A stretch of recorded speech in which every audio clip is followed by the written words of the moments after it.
등록을 받을 거예요. 등록을. 자, 어떻게 할 건지 보세요. 자, 여기서 스트링 타이틀과 스트링 바디 두 개의 변수를 만들 거예요. 자, 얘는 왜 만들었냐면은, 자, 지금은 단순하게 이렇게 생각하세요. 이거 하나하나가 뭐예요? 뭔가를 저장할 수 있는 공간이다 라고 보시면 돼요. 이렇게 한 다음에 여기다가, 그쵸, 이렇게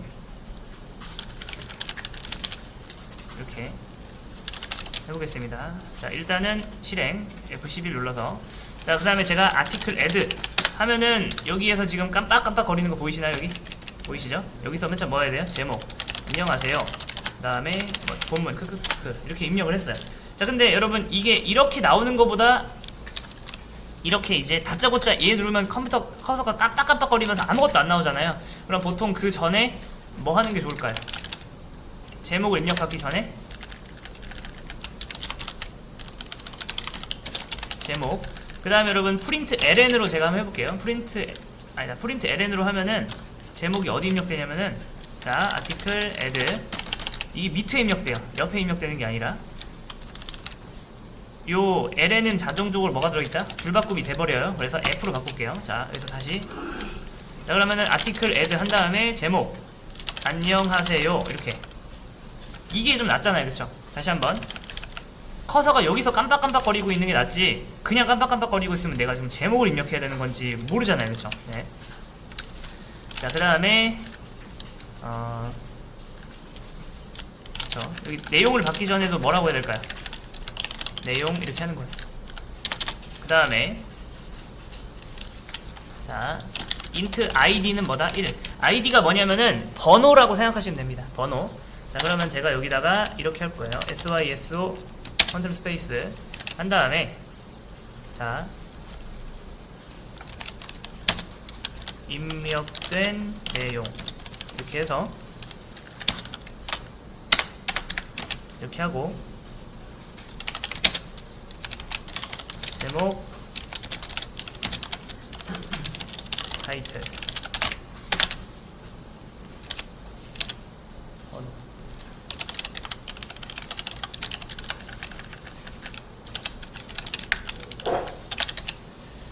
자, 이렇게 한번 해볼게요. 그러면은, 잠깐만요, 이거를 이렇게 하니까 조금 약간 복잡하니까 이렇게.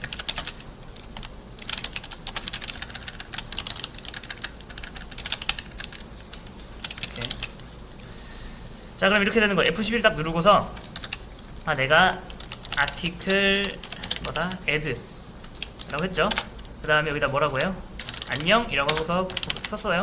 그러면은 이제 입력된 내용, 이렇게 입력된 내용이라고 하기보다는 이렇게요, 생성된 게시물 정보라고 할게요. 이렇게. 자, 됐습니다. 여기서는 git add를 할 수가 없어요. 왜냐면 여기 옆에 마스터가 없잖아요, 그쵸? 그리고 여기가 워크스페이스잖아요. 여기에서는 오직 git 클론 명령만 쓸 수 있는 거고, 자, 여기서 cd 해서 탭 해서 이렇게 이동한 다음에 git add.commit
뭐라고 할까요?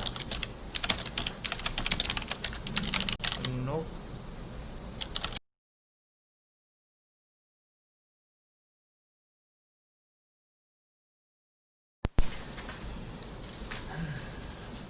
자, 제가 원하는 거는 이거죠. 자, F11 누르고 아티클 애드 해서 1번 게시물이 생성됐어요. 여기까지 좋아요. 아티클 애드를 하고서 또 이번에는 222 333 해서 그러면은 이 두 번째로 생성된 거는 번호가 자동으로 2로 매겨져야 되는데 지금 계속 1이 나오고 있죠. 요거를 네 해보겠습니다. 자, 1이 나오는 이유는 그거예요.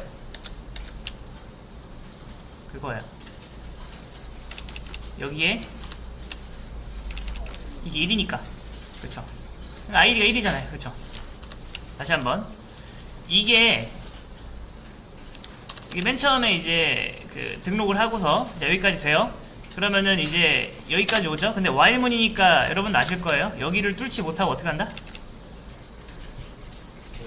그쵸? 여기로 다시 오잖아요. 그럼 다시 오다가 이제 다시 i가 만들어지죠? i의 값은 뭐다? 1이에요. 이렇게 되는 거예요. 그래서 네. 그리고 일단 요거는 저는 이걸 살짝 다르게 표현해 볼게요.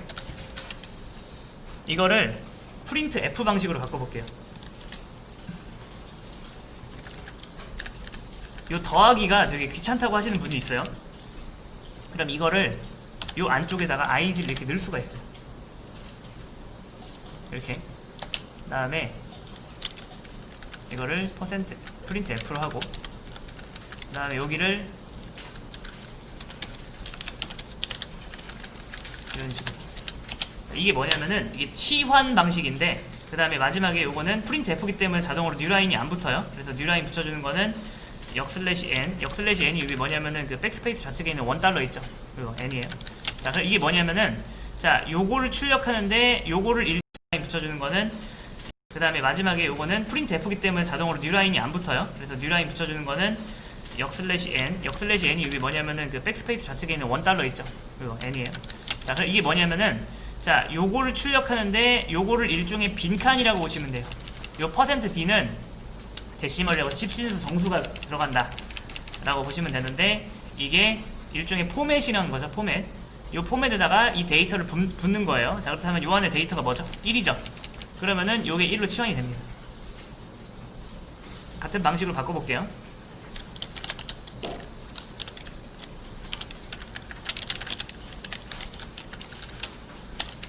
이렇게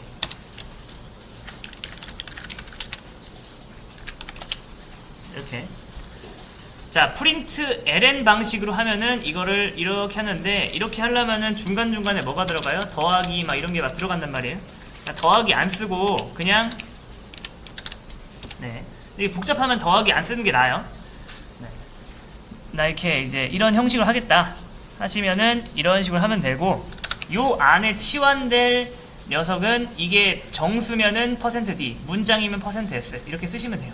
그럼 자연스럽게 얘가 여기로 들어가고 얘가 여기로 들어가고 얘가 여기로 들어가 나옵니다. 자, 프린트 F였고 그 다음에 자, 이제 해볼게요. 자, 보세요. 제가 자, 요런 걸 하나 만들어 볼게요. 자, int 한 다음에 last article id를 제가 0이라고 해볼게요. 자, 여러분 생각을 해보세요. last가 뭐죠? last. 가장 최근에, 가장 마지막에 생성된 아티클의 뭐다? 번호가 만약에 여러분 0이라고 해볼게요. 아니, 만약에 7이라고 해볼게요. 그러면은 내가 지금 이번에 새로 글을 쓰려고 해요. 다시 한번. 자, 가장 마지막 게시글의 아이디가 뭐다? 7번이었어요. 그럼 내가 이번에 글을 쓰려고 합니다. 그러면은 이 아이디 몇 번이어야 되죠? 8번이어야 되죠. 맞나요? 다시 한번. 자, 게시판에 글이 있는데 글이 8번 글까지 있어요. 내가 글을 썼어요. 그러면은 걔는 높은 확률로 9번 글이 되겠죠. 그런 것처럼 이런 게 하나 있다고 쳐볼게요. 만약 9번 글이다. 그러면 얘는 뭐가 돼야 돼요? 10이 돼야겠죠. 이해되시나요? 그렇죠? 그러면 얘랑 얘는 무슨 관계예요? 얘가 이제 얘가 얘보다 1 크죠. 그래서 저는 이걸 이렇게 하겠습니다. 자, 그렇다면 여러분 이 id 값은 이제 완전히 정해져 있는 게 아니라 이게 뭐냐에 따라서 상대적으로 결정되죠. 이게 만약에 100이면 얘는 100일이 되고, 맞죠? 이게 만약에 200이면은 얘는 200일이 되고. 자, 한번 해볼게요. F11 누르고서 자, article add 자 11122. 자, 그러면은 번호가 지금 10번이 된 거 보이시죠? 그 다음에 또 한번 article add 글 한번 또 쓸 거다. 그 다음에 글 썼어요. 자, 근데 이게 지금 또 10번이 됐죠? 왜 계속 10번으로 고정될까요? 그 이유는 뭐예요? 얘가 뭘로 고정되니까? 9죠. 근데 여러분 생각을 해보세요. 이렇게 해서 글이 하나가 다 써졌어요. 완성이 됐어요. 생성이 됐어요. 그러면은 이제 last article id가 바뀌어야 됩니다. 다시 한번 얘는 지금 뭘 가져야 돼요? 어떤 정보를? 얘는 가장 마지막에 생성된 게시물의 id를 가져야 되는데 방금 어떤 행위를 했죠? 글 하나 쓰는 행위를 했잖아요. 그러면은 얘의 값이 얘의 값이 어떻게 돼야 돼요?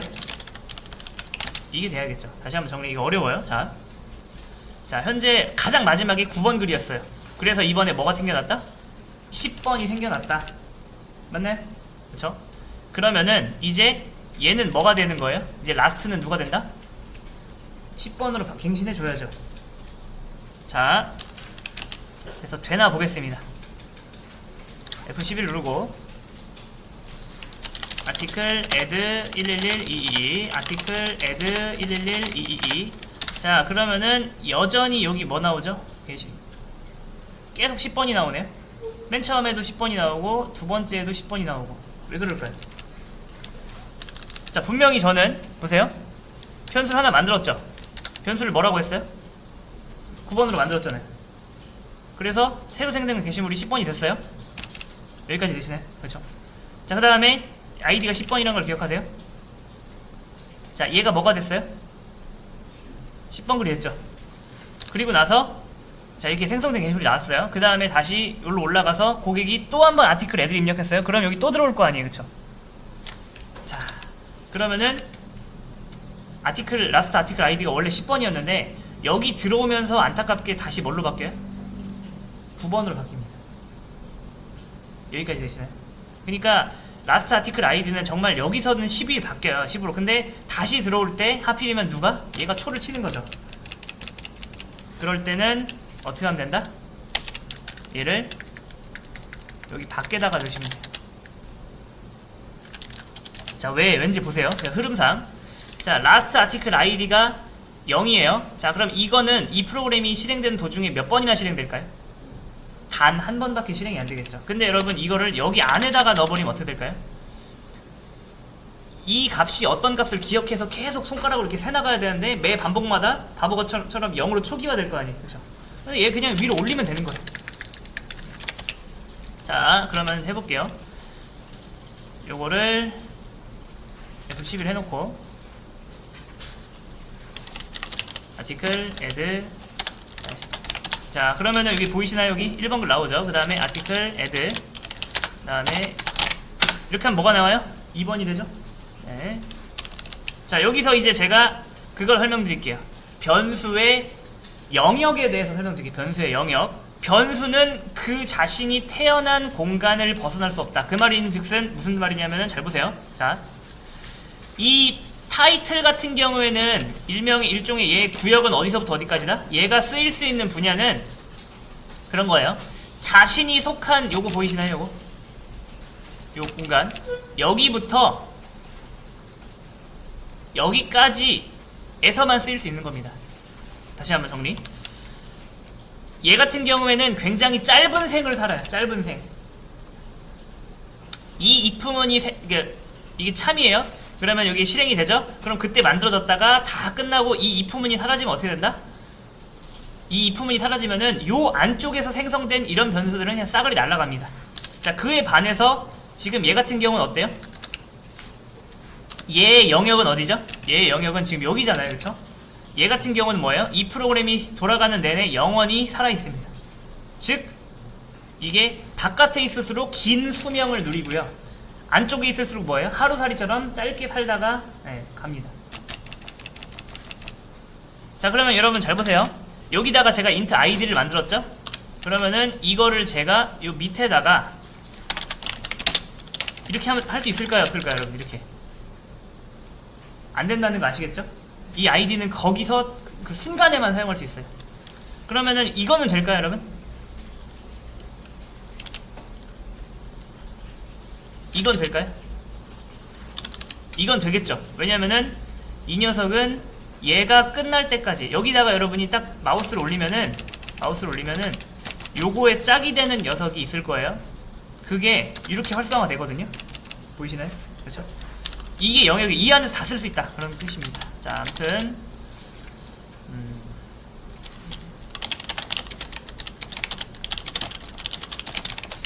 뭘까요? 게시물 작성 시 번호가 자동으로 증가하도록 처리.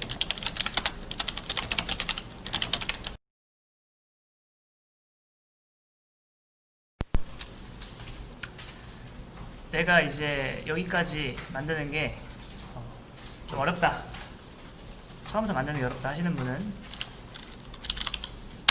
이 동영상을 집에서 반복하면서 이대로 따라 하시면 됩니다.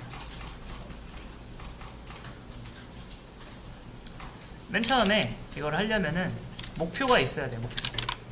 명령어 나오고 여기서 뭐 할까요? 아티클 리스트 하면은 게시물 리스트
자, 두 번째 프로젝트 세팅.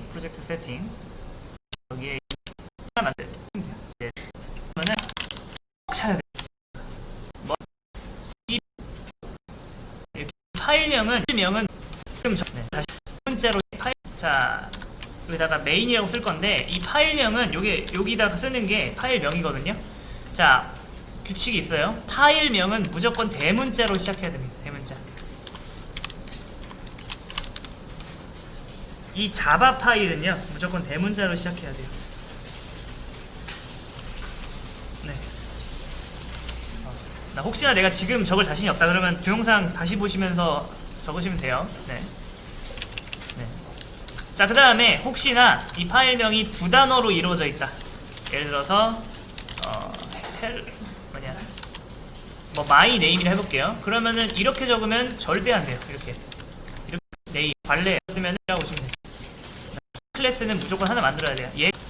관리상 프로그램 하나 만들었으면은 여러분이 메인 클래스는 무조건 하나 만들어야 돼요. 얘가 그냥 프로그램의 시작점이라고 보시면 돼요. 시작점.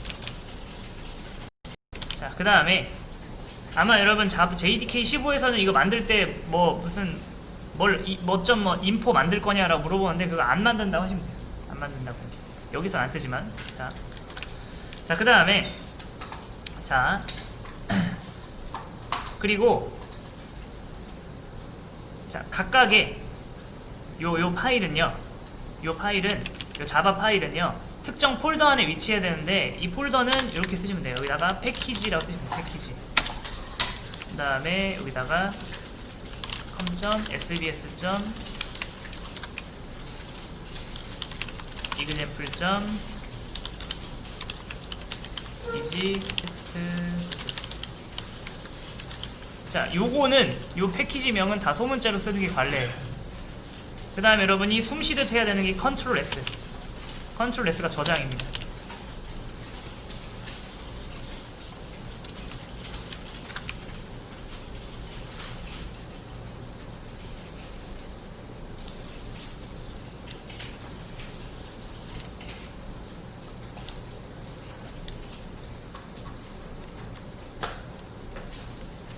자, 그 다음에 자, 여기다 저장을 하신 다음에 저장을 하면은 자, 여기에서 이제 X 표시가 뜨는데 이거는 뭐냐면은 너 지금 뭔가 잘못했다고 우리한테 알려주는 거예요. 이 녀석이 우리한테 잘못했다고 알려주는 거예요. 자, 뭐가 잘못됐냐면은 잘 보세요. 자, 지금 main.java 파일 안에 내용이 이거 있죠? 이거는 지금 몰라도 돼요. 제가 설명 안 했으니까. 근데 이 패키지는 뭐냐면은 나라는 이 파일은 com 폴더 안에, sbs 폴더 안에, example 폴더 안에, 이 폴더 안에 있어야 된다라고 하는 건데 현실은 그렇지 않습니다. 현실은 그 소스 폴더 안에 그냥 바로 있어요. 그래서 자, 여기다가 이제 빨간 줄에다 클릭한 다음에 컨트롤 E를 하면은 얘가 해결책을 제시해줘요. 너 둘 중에 어떻게 할래? 너 이거 지울래? 아니면 이동할래?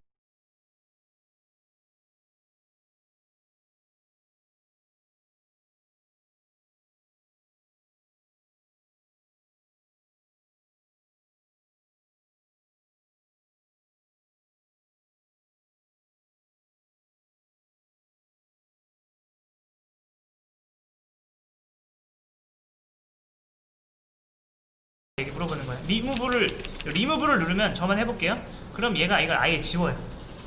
근데 컨트롤 Z를 눌러서 다시 컨트롤 1 누르고서 무브를 하면 어떻게 된다? 이 파일을 이사시켜 줍니다. 자, 얘를 무브를 누르면은 정확하게 어떻게 바뀌냐면 여기가 바뀌어요. 여기가. 해볼게요. 무브 해볼게요. 자, 그러면은 여기가 이렇게 바뀌었죠. 그러면은 네, 좀 이상해 보이는데 그냥 이렇게 생각하시면 돼요. 컴 폴더 안에, src 폴더 안에, 컴 폴더 안에, sbs 폴더 안에, example 폴더 안에, 이 폴더 안에 얘가 들어있다. 자, 이거를 제가 보여드릴게요. 자, 여기서 우클릭한 다음에 네.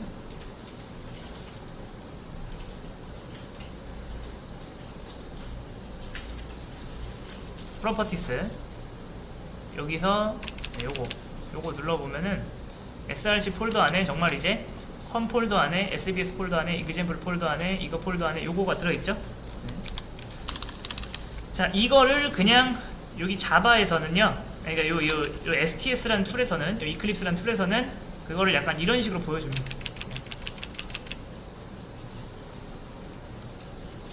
여기 나와 있는 건 참고로 프로젝트 목록이고요. 얘는 여러분 집에 없을 거예요. 없는 게 정상이에요. 자, 이렇게 됐고, 그 다음에 자, 또 규칙. 자, main.java 클래스가 만들어지면 그 안에는 이게 무조건 있어야 돼요. 다시 한번. 자, 만약에 이게 애플.java였다고 해볼게요. 그러면은 이게 무조건 있어야 됩니다. 애플. 요 클래스가 뭔지 아직 제가 설명 안 했어요. 네. 네. 요 클래스가 뭔지 아직 제가 설명 안 했어요. 네. 근데 일단 요 퍼블릭 클래스 요거 띄어쓰기까지 똑같이 요게 돼야 돼. 이게 무조건 있어야 된다.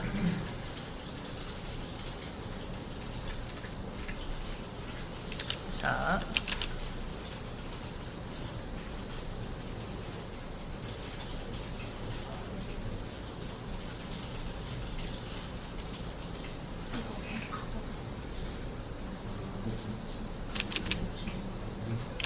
자, 이제 요걸 해볼 건데, 여기다가 메인이라고 쓰시고 컨트롤 스페이스를 딱 누르시면은 이렇게 두 개가 나와요. 위아래, 다 함께 위아래로. 여기다가 엔터를 딱 하면은 이런 식으로 나옵니다.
연산자가 한 출력되면 양수 플러스가 붙었으니까 음수 5가 양수가 되었을까요? 실행해보죠. 양수 되지 않고 있죠. 그냥 마이너스 5 하고 나오는 것을 볼 수 있을 겁니다. 하나 기억하셔야 될 게 변수 앞에 플러스라는 부호 연산자가 붙게 되면 플러스 마이너스를 바꿔주는 것이 아니라 플러스는 부호 비트를 그대로 유지시켜주는 역할을 하고요. 마이너스가 했던 거 기억나시죠? 5에다가 그렇다는 것은 실제 이 플러스 i3은 i3에다가 1을 더해주세요. 이런 의미거든요. 그래서 i3이 아까 5가 출력됐던 거 기억나시죠? 5에다가 플러스 1 한 값을 더했기 때문에 그 값이 i4에 들어가 있을 거예요.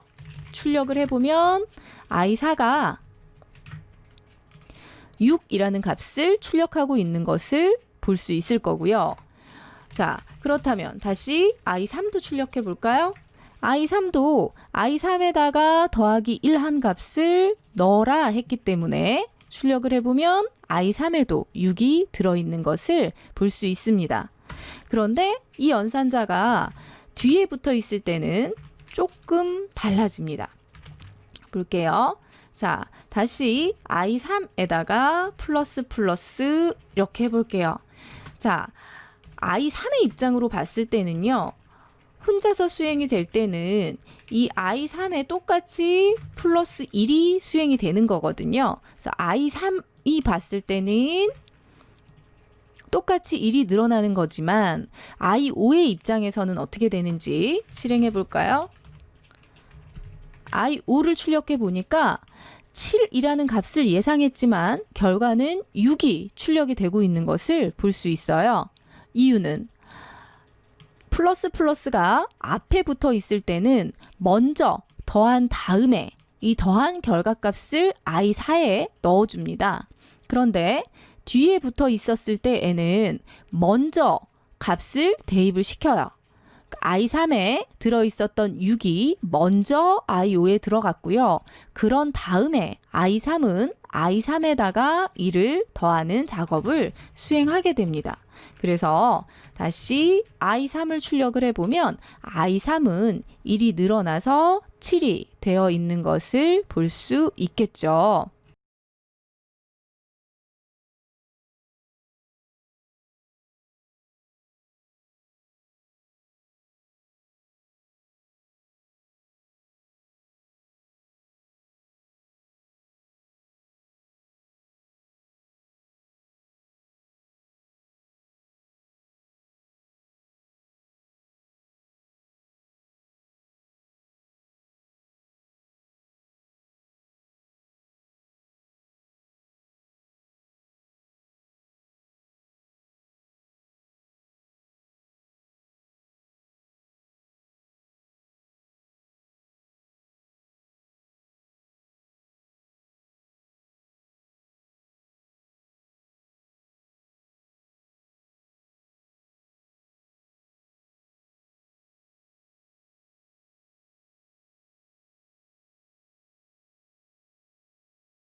i3에다가 1을 더하는 작업을 수행하게 됩니다.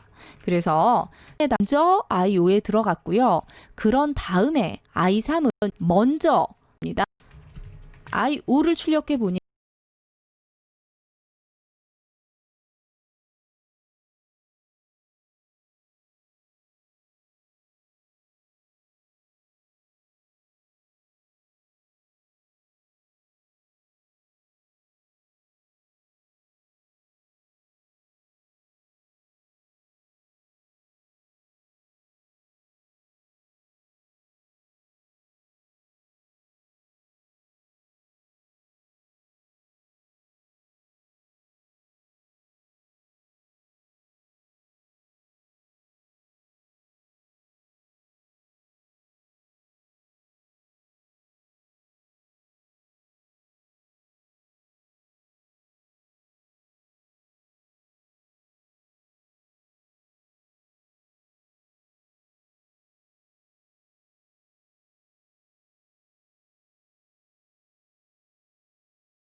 이번 시간에는 배열에 대해서 알아보도록 하겠습니다.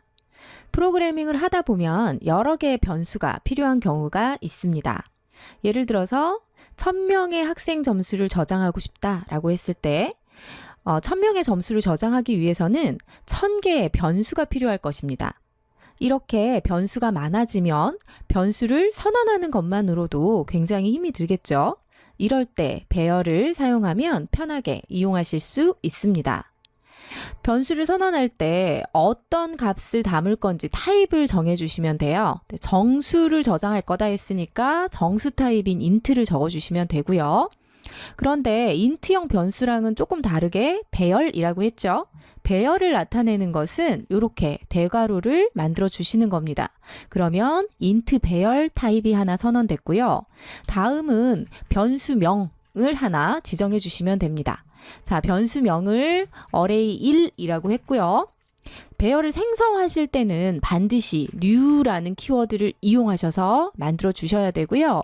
만들어 주실 때 int를 담을 건데 몇 개를 담을 거냐라는 것을 지정하시고 선언을 하셔야 됩니다. 배열은 처음 선언할 때 만들어진 크기가 변하지 않습니다. 그래서 100개의 정수값을 저장할 수 있는 int형 배열 array1이 생성됐다라고 생각하시면 되겠고요. 이런 배열에다가 값을 넣어줄 때에는 배열의 이름, 그 다음에 이 배열 표시 안에다가 인덱스를 적어주셔야 됩니다. 몇 번째에다가 값을 담을 거냐 이 부분을 선언하셔야 되고요. 이때 자바는 인덱스를 0번부터 사용을 하고 있기 때문에 100개의 그릇이라면 인덱스는 0부터 99까지 사용할 수 있을 겁니다. 그래서 array 1번 배열에 0번째에다가 나는 50이라는 값을 담아줄 거예요. 이런 식으로 사용하실 수 있으실 거고요. array 1번 배열 인덱스 10번째에다가 나는 100이라는 값을 담아주고 싶어요. 이런 식으로 사용하실 수 있을 겁니다. 약간 한눈에 와닿지 않으실 것 같아서 이 자료를 보면서 다시 설명해 보도록 하겠습니다. 이 부분은 배열, int형 배열, array1이라는 변수명으로 선언을 했고요. 이 배열은 int를 담을 수 있는데 4개를 담을 수 있는 배열이 하나 선언된 겁니다. 이 그림을 보시면 변수명이죠. 이 부분이 변수라고 보시면 되겠고요. 이 부분에 4개의 값을 담을 수 있는 배열이 생성이 됐다 하고 보시면 되고요. 그 다음 사용하실 때에는 변수명 인덱스죠. 4개까지 1번 인덱스에는 2 이런 식으로 값을 담았다면 실제 이 배열에는 값이 1, 2, 3, 4 이렇게 담겨 있을 겁니다. 기억하실 부분은 배열을 가리키는 변수 자체가 값을 가지고 있는 것이 아니라 실제 int 값을 가질 수 있는 이 4칸의 메모리를 가리키고 있구나 라고 기억하시 4칸이 아니라 배열을 가리키는 변수 자체가 기억하실 부분은 배열을 가리키는 변수 자체가 값을 가지고 있는 것이 아니라 실제 int 값을 가질 수 있는 이 4칸의 메모리를 가리키고 있구나 라고 기억하시면 좋겠습니다. 이렇게 사용할 수 있는 이제 배열은요, 조금 사용할 수 있는 방법이 여러 가지가 있을 수 있는데 배열의 선언과 동시에 값까지 초기화할 수 있습니다. 자, 선언하실 때 int의 배열 array 2라고 하나 선언해 보도록 하죠. 이랬을 때 int의 몇 개짜리를 할 거냐라는 사이즈를 처음부터 결정해 주셔야 되는데요. 이렇게 사이즈를 넣지 않고 값을 담아준다면 이렇게 담아 볼까요? 이렇게 담아 본다면 이 부분은 생성했고 4개짜리 인트형 배열을 생성했고 그 4개짜리 인트형 배열에 값이 각각 1, 2, 3, 4 이렇게 들어가 있는 것과 같은 코드가 됩니다. 이렇게 선언해서 사용하시는 방법이 있을 수 있고요. 이 코드가 조금 또 더 간단하게 array 3 new라는 코드 없이 1, 2, 3, 4 이런 식으로 값을 넣어서 사용할 수도 있습니다. 이렇게 선언된 배열을 우리는 1차원 배열이라고 합니다. 자, 이런 배열에서 배열을 생성했고 그 생성한 배열에 값을 넣어봤죠. 그렇다면 여기에 들어있는 값을 꺼내서 사용할 수도 있어야 될 겁니다. 꺼내서 사용하실 때에는 배열 변수의 이름과 몇 번째 값을 꺼낼 거냐라는 인덱스를 적어주시면 되는데요. 자, 그냥 이렇게 꺼내기만 하면 얘가 꺼내서 아무 일도 안 할 거니까 꺼내서 콘솔에다가 출력해 보고 싶어요 라고 한다면 이렇게 해볼 수 있겠죠. 그래서 꺼내서 한번 출력을 해보면 4. 자, array 3이 가리키고 있는 인덱스 0, 1, 2, 3 이 번에 들어있는 값은 4였기 때문에 4라는 값을 출력하고 있는 것을 보실 수 있으실 거고요. 이런 값을 출력뿐 아니라 다른 곳에서 사용하고 싶다면 값을 그냥 꺼내서 자, 인트형 배열에 들어있는 값을 하나 꺼냈다는 것은 인트 값이 하나 나온다는 의미이기 때문에 인트형 변수를 하나 마련해 두고 여기에다가 0번째 인덱스에 있는 값을 꺼내서 담아주세요. 이렇게 사용할 수도 있을 겁니다. 이렇게 사용하시면 그 값이 밸류 안에 들어있을 거고 이 밸류를 이용해서 값을 사용할 수 있겠죠. 이런 것뿐 아니라 반복문을 이용하셔서 포문의 인덱스를 이용해서 값을 차례대로 꺼낸다든가 값을 차례대로 넣어 본다든가 이런 부분을 할 때에도 사용할 수 있습니다. 이렇게 배열을 살펴보았는데요. 배열의 변수는 하나인데 값이 여러 개 들어가고 있는 것을 볼 수 있죠. 그래서 배열은 기본 데이터 타입이 아니라 이 부분을 참조하는 참조형 타입이라는 것을 기억하시면 됩니다. 이상으로 1차원 배열에 대해서 알아보았습니다.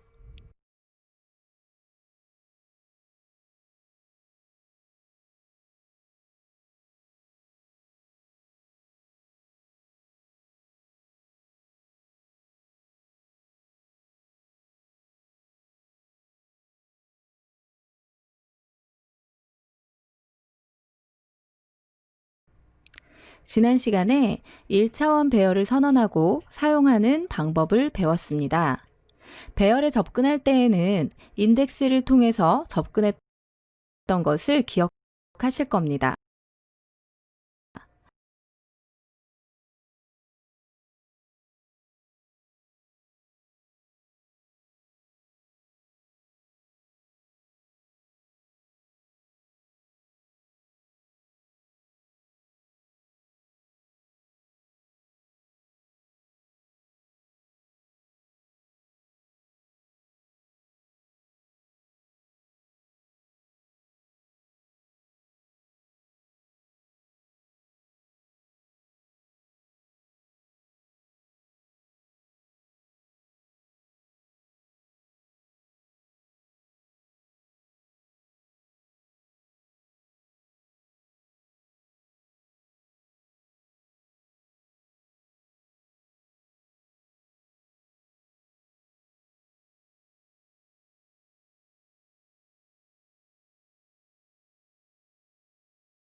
다시 복습 차원에서 한번 선언해보죠.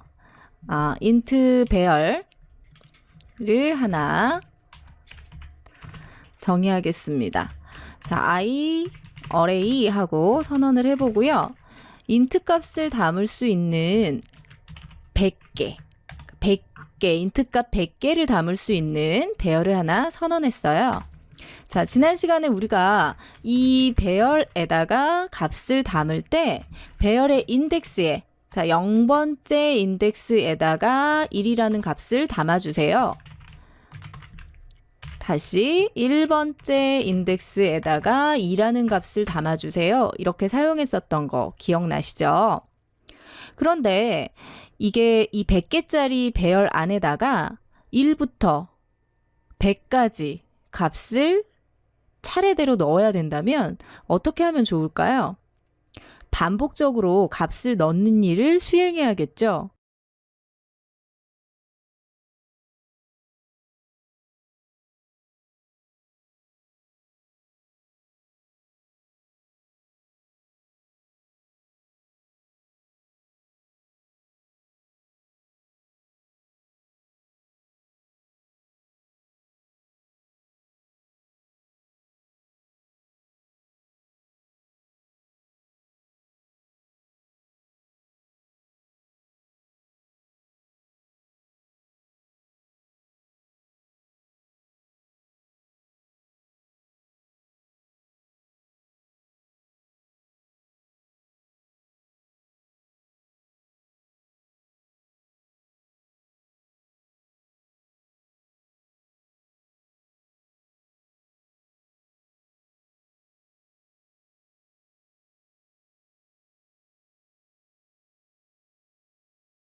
이럴 때 사용하는 것이 반복문입니다.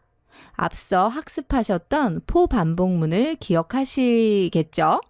자, 포문을 이용하기 위해서 값을 넣어 보도록 하겠습니다. 포 이렇게 선언했고요.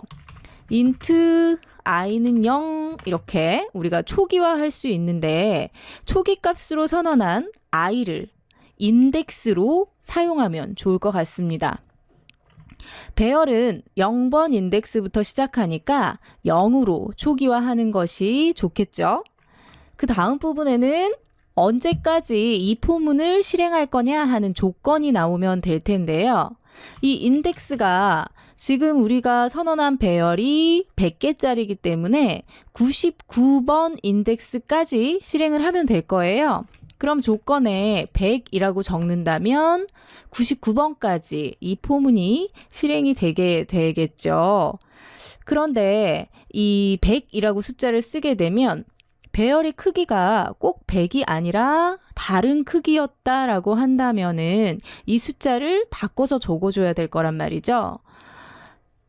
그래서 배열은 배열의 크기를 알아낼 수 있습니다. 자, 100이라고 적는 대신에 배열명, 우리는 iArray라는 배열을 이용하고 있으니까 배열명점 하시고 length라고 하는 애를 적어 보겠습니다. 자, 이렇게 적어 주시면 이 iArray length라는 것은 배열의 크기를 출력을 시켜 줄 겁니다. 정말 출력을 시켜 주는지 한번 테스트를 해 볼까요? iArray.length 이렇게 하시고 출력을 해보면 100 하고 출력이 되는 것을 볼 수 있죠. 만약에 배열의 크기가 5였다라고 하고 출력을 시켜보시면 5 하고 출력되는 것을 확인할 수 있을 겁니다. 이렇게 사용하시면 배열의 크기가 달라진다 하더라도 이 부분의 코드를 바꿀 필요가 없게 되겠죠. 이렇게 사용하시면 좋고요. 자주 사용되는 부분이니까 꼭 기억하시고 사용하시면 좋을 것 같습니다. 하나씩 0번부터 차례대로 일씩 증가를 시켜야 될 거기 때문에 i++ 하시면 될 거고요. 값을 넣기 위해서 우리 앞에서 사용했던 코드처럼 0번째, 1번째, 2번째 이렇게 들어가야 되니까 그 부분을 i라는 인덱스로 넣어주시면 포문이 동작하면서 i는 바뀌게 되니까 자동으로 바뀌겠죠. 그런데 여기다가 값을 넣을 때 0번부터 넣고 싶은 게 아니라 1부터 넣고 싶다는 거예요. 인덱스는 0이니까 그 인덱스에다가 매번 1씩 더해주면 1부터 100까지 해당 배열의 값을 채워 넣을 수 있을 것 같아요. 자, 이렇게 써주시면 됩니다. 자, 그럼 이번에는 배열에 들어간 값들을 모두 더해 볼까요? 배열에 들어있는 모든 값을 꺼내서 더해주면 되겠죠. 0번 인덱스부터 100번 인덱스까지 접근할 거니까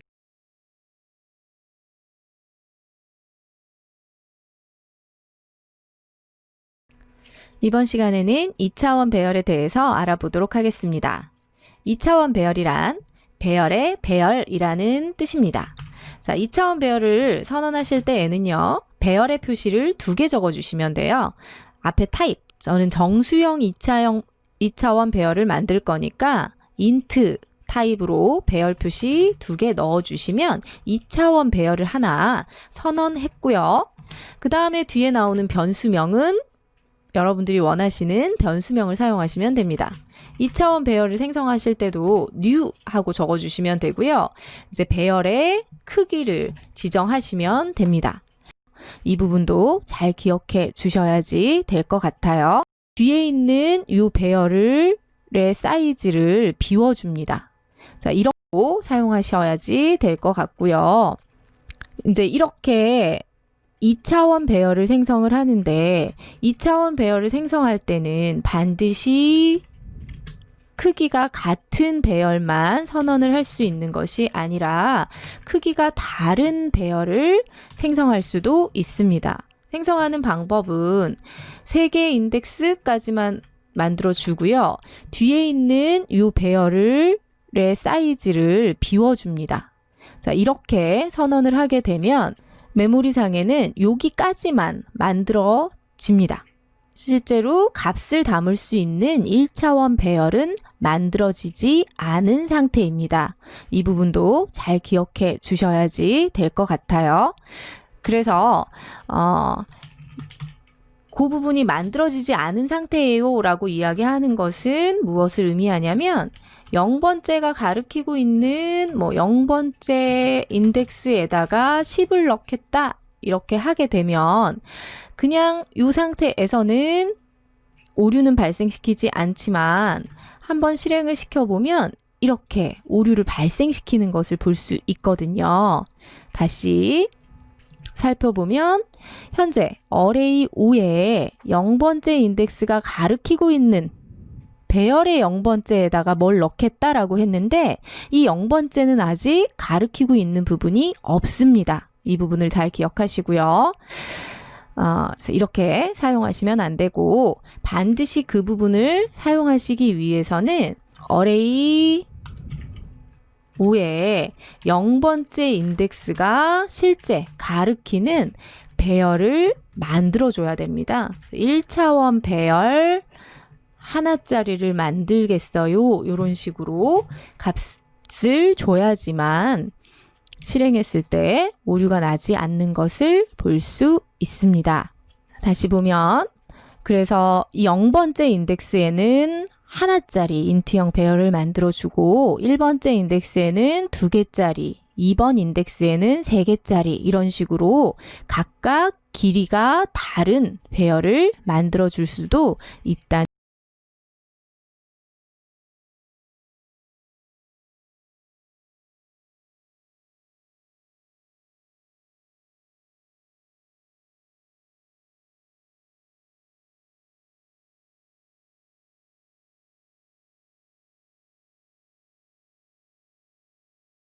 에다가 뭘 넣겠다라고 했는데 이 0번째는 아직 가리키고 있는 부분이 없습니다. 이 부분을 잘 기억하시고요.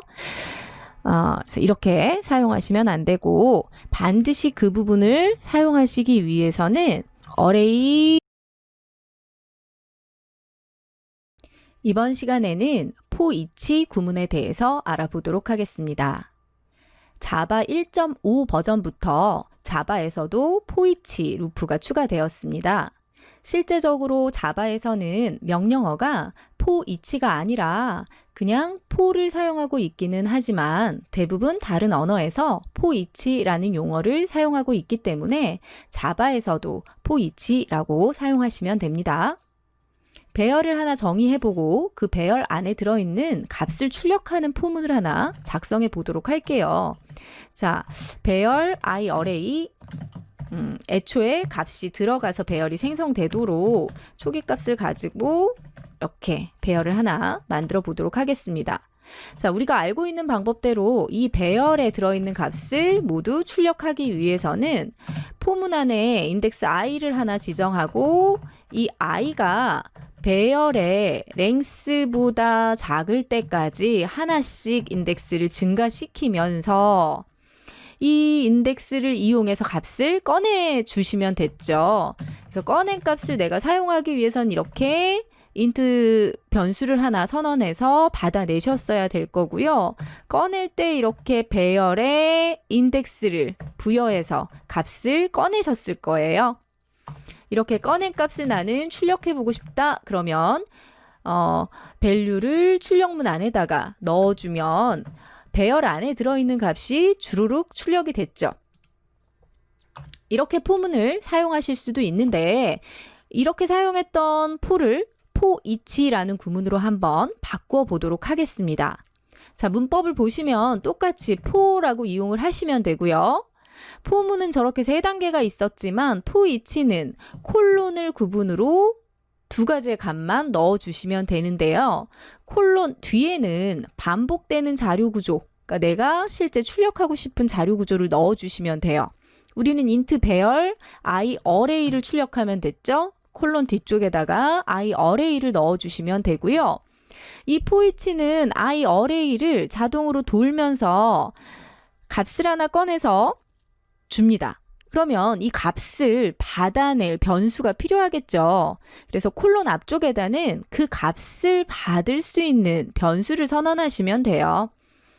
i 어레이는 인트 배열일 테니까 인트 타입의 변수가 필요할 거고요. 값을 담아주는 거니까 변수명은 여러분 원하시는 대로 사용하시면 됩니다. 자, 아까 포문에서는 인덱스를 이용해서 값을 꺼내서 인트형 변수 밸류에다 담았다면 그 일까지를 포이치는 다 끝내준 거예요. 그럼 포이치는 이 상태에서 이 밸류 값을 이용만 하면 됩니다. 우리는 출력하기로 했으니까 그냥 출력만 하시면 되겠죠. 자, 이렇게 수행해 보시면 앞서서 포문을 이용해서 출력했던 거랑 똑같이 포이치문을 이용해서 출력해도 되는 것을 확인하실 수 있죠. 포이치 구문은 낼 변수가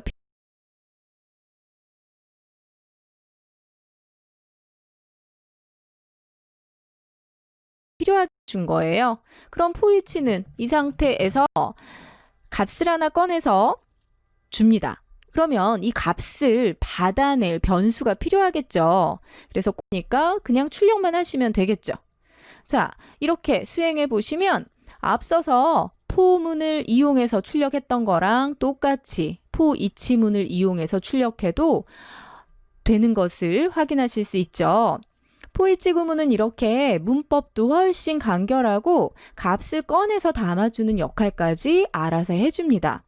그리고 포문은 반복해서 자료를 꺼내기 위해서 배열이나 자료 구조의 크기를 먼저 알아낸 후에 그 크기를 이용해서 그거만큼 돌면서 사용을 했어야 됐는데 포이치는 그럴 필요가 없죠.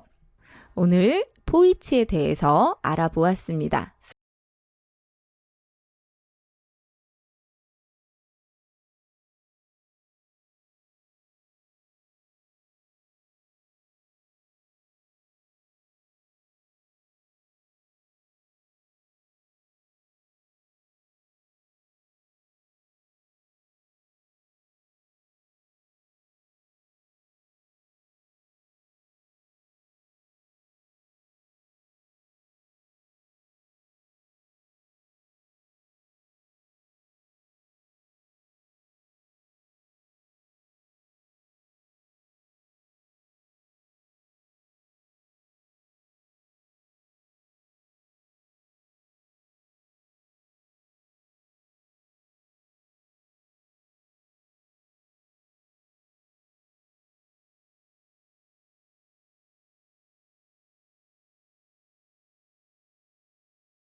I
실 수 있죠. 포이치 구문은 이렇게 문법도 훨씬 간결하고 값을 꺼내서 담아주는 역할까지 알아서 해줍니다. 그리고 포문은 반복해서 자료를 꺼내기 위해서 배열이나 자료 구조의 크기를 먼저 알아낸 후에 그 크기를 이용해서 그거만큼 돌면서 사용을 했어야 됐는데 포이치는 그럴 필요가 없죠. 오늘 포이치에 대해서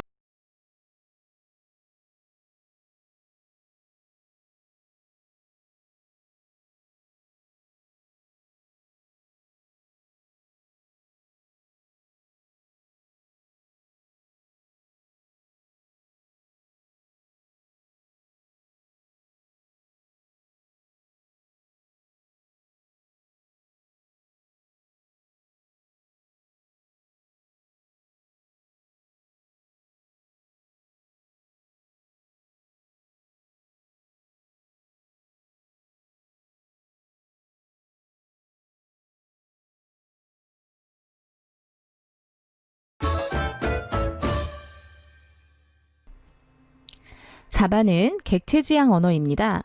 프로그램을 구성하는 요소들을 객체로 보고 그 객체 간에 상호작용하도록 프로그래밍하는 것이 객체 지향 프로그래밍이라고 합니다.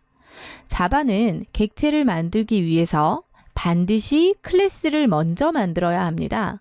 클래스는 객체를 만들기 위한 일종의 틀이라고 말할 수 있습니다. 현실 세계를 예로 들어보면 붕어빵이 객체라고 한다면 붕어빵을 만들어내는 틀을 클래스라고 말할 수 있습니다. 자동차 객체가 필요하다면 자동차 클래스를 만들어줘야 합니다. 클래스를 선언하는 방법인데요. public class, 클래스명을 적어주시면 되고요. 이 클래스에 클래스 블럭을 만들어서 그 안에 필요한 구성 요소들을 만들어주면 됩니다. 한번 만들어 보도록 하죠. new 클래스 이렇게 하나 만들어 주시면 되고요. 카라는 클래스를 만들 거니까 카 하고 만들어 보겠습니다.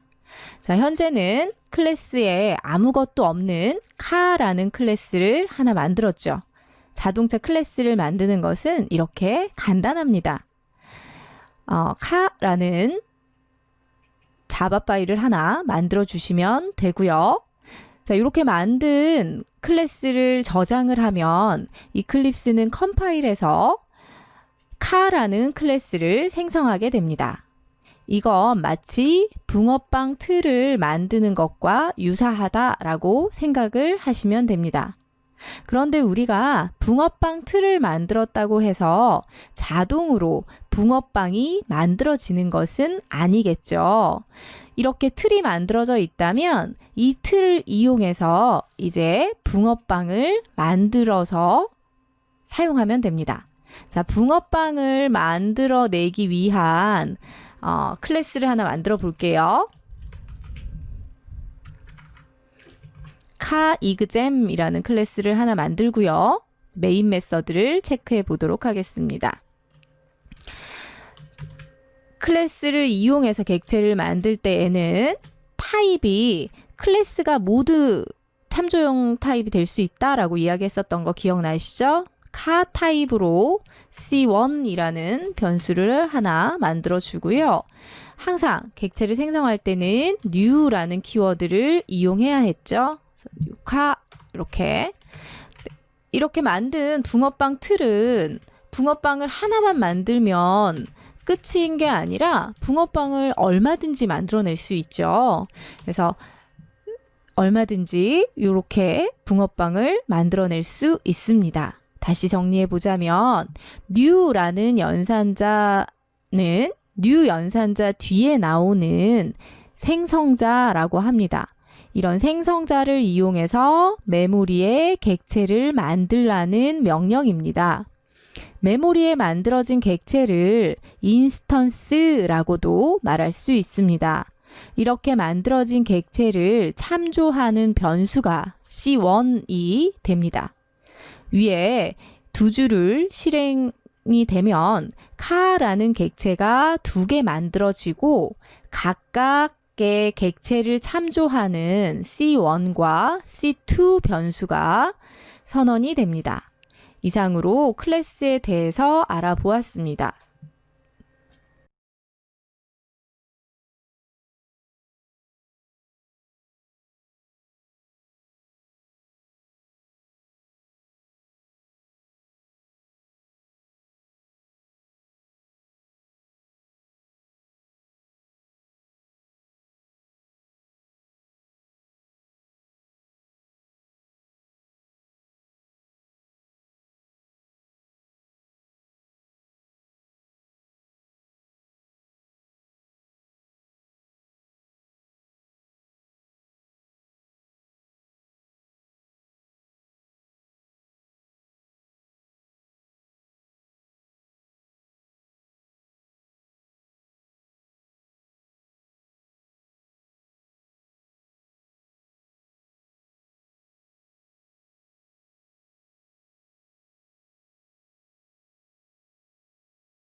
자바는 변수를 선언하려면 반드시 변수의 타입을 정해줘야 합니다.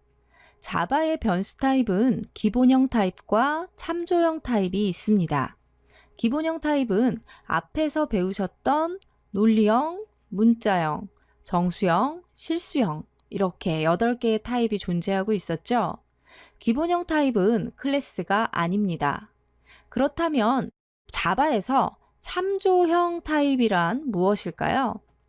자바에서 참조형 타입은 기본형 타입을 제외한 모든 타입입니다. 앞서 배우셨던 배열도 참조형이고 클래스도 모두 참조형입니다. 기본형 타입 변수를 하나 선언해 보도록 하겠습니다. int i는 4 하고 선언했는데요. i라는 4바이트 크기의 정수 타입 변수에다가 숫자 4를 저장한다 라는 것을 의미합니다. 이렇게 볼까요? 이런 식으로 정수 i라는 기본형 변수에 4가 바로 저장되어 있는 그림을 보실 수 있고요. 그럼 이번에는 참조형 변수를 하나 선언해 볼까요? 스트링이라는 클래스를 이용해서 참조형 타입 변수 str을 선언해 보았습니다. 이 코드에서 보시면 변수 앞에 기본형 타입이 아닌 스트링이라는 클래스가 적혀 있는 것을 알 수 있습니다. equal 뒤에는 new 다음에 생성자라는 것이 있습니다. 생성자에 대해서는 다음 강의에서 자세히 살펴보도록 하겠습니다. new라는 키워드는 클래스를 메모리에 올려주세요 라는 뜻입니다. 이렇게 메모리에 올라간 클래스를 인스턴스라고 이야기합니다. 메모리에 올라간 인스턴스를 가리키는 변수, 참조하는 변수, 레퍼런스하는 변수, 세 개 다 같은 말이고요. 이런 변수가 str입니다. 참조한다, 레퍼런스 한다 라는 것은 변수가 인스턴스를 가지고 있는 것이 아니라 말 그대로 가리킨다 라는 의미입니다. 그림을 다시 볼게요. 자, 이렇게 스트링이 생성이 되면 str이 이 스트링 인스턴스를 가지고 있는 것이 아니라 스트링이라는 인스턴스는 다른 메모리 영역에 생겨 있고요. 이 인스턴스를 가리키고 있는, 참조하고 있는 그림이 보여지죠. 이렇게 된다라는 의미입니다. str이라는 변수에는 메모리의 위치값이 저장되는 것입니다. 메모리의 위치값이 저장된다고 하더라도 어떤 메모리에 저장되는지 그 정보를 알 수 있는 방법은 없습니다. 그렇기 때문에 str 변수는 스트링 인스턴스를 참조한다 라고만 아시면 됩니다. 앞으로 배울 클래스들은 모두 참조형이다 라고 기억해 두시면 좋을 것 같습니다. 수고하셨습니다.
자바에서 자바가 이번에는 기본형 타입이 아닌 스트링이라는 클래스가 적혀 있는 것을 알 수 있습니다.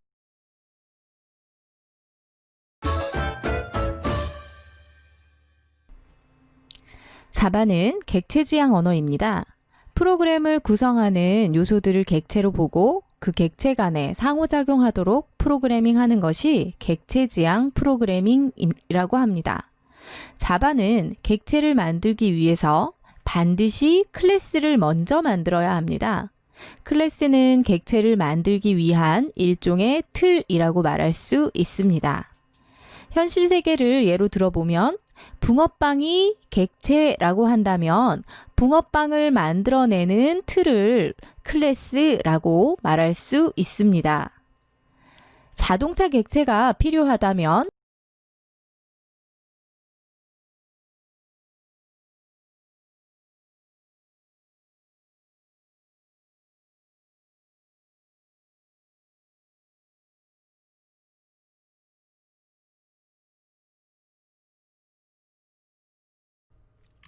이번 시간에는 자바가 갖고 있는 스트링, 문자열에 대해서 알아보도록 하겠습니다. 자바 언어에서 가장 많이 사용하는 클래스가 무엇이냐 하고 물어본다면 스트링 클래스라고 이야기할 수 있을 겁니다. 여러분들이 알게 모르게 첫 시간부터 요 메인에서도 보시면 스트링 클래스거든요. 사용하고 있었어요. 스트링 클래스는 가장 많이 사용하는 클래스인 만큼 자바에서도 특별하게 취급을 합니다. 자, 스트링은 new라는 연산자를 이용하지 않고도 인스턴스를 만들어낼 수 있습니다. 나중에 배우시겠지만 모든 클래스들은 new라는 연산자를 이용해야지만 실제 인스턴스를 만들어낼 수 있는데요. 라는 연산자를 이용하지 않고 하게 취급을 합니다. 자, 스트링은 new라는 연산자를 이용하지 않고도 인스턴스를 만들어낼 수 있습니다.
지난 시간에는 클래스를 정의하는 방법을 간단하게 살펴보았습니다.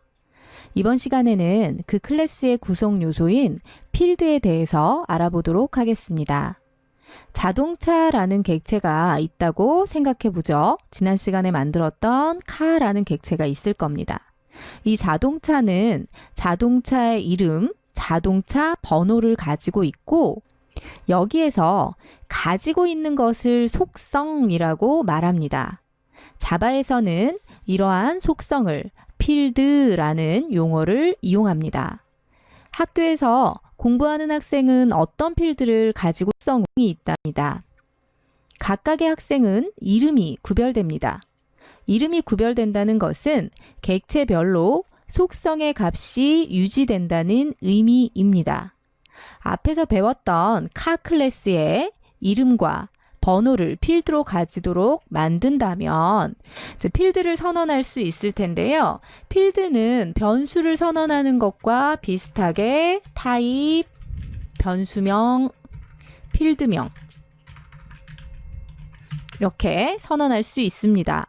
이 카 객체는 이름과 번호를 가진다고 했기 때문에 자, 이름을 표현할 수 있는 타입은 앞서서 배웠던 문자열을 나타낼 수 있는 스트링 타입이 적합하겠죠. 스트링 타입으로 name이라는 필드를 하나 선언해 보고요. 번호는 숫자이니까 정수 타입 int로 번호를 선언해 보도록 하겠습니다. 자, 이렇게 선언하면 카라는 클래스의 이름과 번호를 필드로 선언한 부분입니다. 그러면 이 자동차를 카이그잼 클래스에서 이용해 보도록 하겠습니다. 지난 시간에 카의 C1과 C2 이렇게 카 객체를 2개 만들어 뒀죠. 이렇게 실행이 되면 카라는 객체가 메모리상에 2개 만들어집니다. 객체별로 name과 number라는 속성을 가지게 됩니다. 이 속성에 값을 넣고 싶다면 C1 점 이렇게 해보면요. 점하고 나오는 이제 C1은 참조 변수죠. 참조 변수 다음에 나오는 점은 참조 변수가 참조하는 객체가 가지고 있는 것을 사용할 때 사용할 수 있습니다. C1점 했다는 것은 카 객체가 가지고 있는 것들을 보여주는데요. 그 중에 name과 number 아까 선언해 놨던 것들이죠. 그래서 이 name에다가 소방차라는 값을 한번 넣어 보도록 하고요. 다시 C1의 넘버에다는 1, 2, 3, 4 뭐 이런 값을 넣어 보도록 하겠습니다. 마찬가지 두 번째 카 객체였던 C2의 네임은 구급차 이렇게 한번 넣어 볼까요?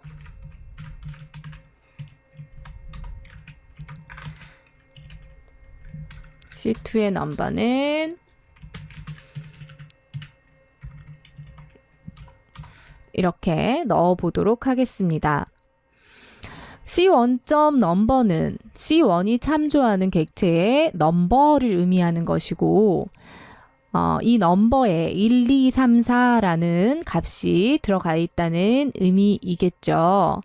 이제는 이렇게 들어있는 값을 한번 출력해서 알아보도록 하죠. 값을 넣었고 넣은 값을 사용할 때에는 C1, 참조 변수 C1이 가지고 있는 name이라는 값을 보여주세요. 이렇게 사용할 수 있을 거고요. 똑같이 C1이 가진 넘버를 출력해 주세요. 이렇게 사용할 수 있을 겁니다. 실제 실행을 시켜보면 C1의 name에는 소방차라고 넣었기 때문에 소방차라는 값이 들어갔고 넘버는 1, 2, 3, 4가 들어있는 것을 확인할 수 있겠죠. 마찬가지 C2가 가지고 있는 값도 출력을 해본다면 C2의 name과 C2의 넘버를 확인해 볼 수 있을 겁니다. 실행을 시켜보면 각각 다른 값이 들어있는 것을 볼 수 있겠죠. 그래서 이렇게 객체를 생성했을 때 카라는 객체가 각각 하나씩 생성이 되고 그 객체들마다 속성이 각각 생겨 있다는 것을 알 수 있습니다. 이 시간에는 객체가